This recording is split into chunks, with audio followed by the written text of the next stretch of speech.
Hello everyone! For today's vlog, gagawa tayo ng potato with cheese and garlic. Here are the ingredients: the baby potatoes, minced garlic na dry, cheese whiz, minced garlic na fresh, and some cheese, kung ano lang meron, and then meron tayong powdered milk on the side.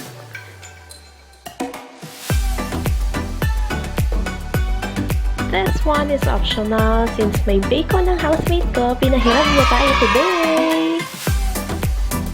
Okay, let's start. Tunawin lang natin ang ating powdered milk sa hot water. Push mo lang yan, best. Since naka-quarantine tayo, kung ano lang po ang available sa ating bahay ay pwede nating magamit. Habang nagpe-prepare ka ng ibang ingredients, pwede na nating pakuluan ang mga baby potatoes para magsilambot na sila. Ayan, simulan na nating lutuin ang garlic. Pag nag-brown na siya, pwede nang ilagay ang ating bacon. Pag luto na ang ating bacon, pwede natin ilagay ang ating powdered milk na tinunaw at ang ating grated cheese.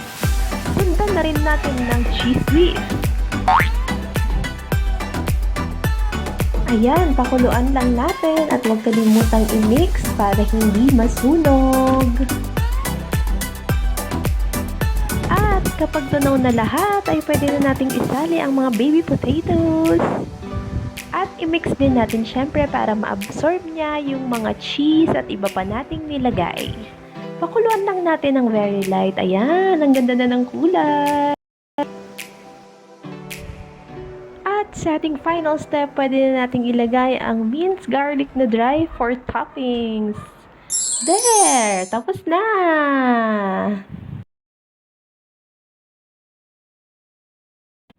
Thank you for watching. Please like and subscribe.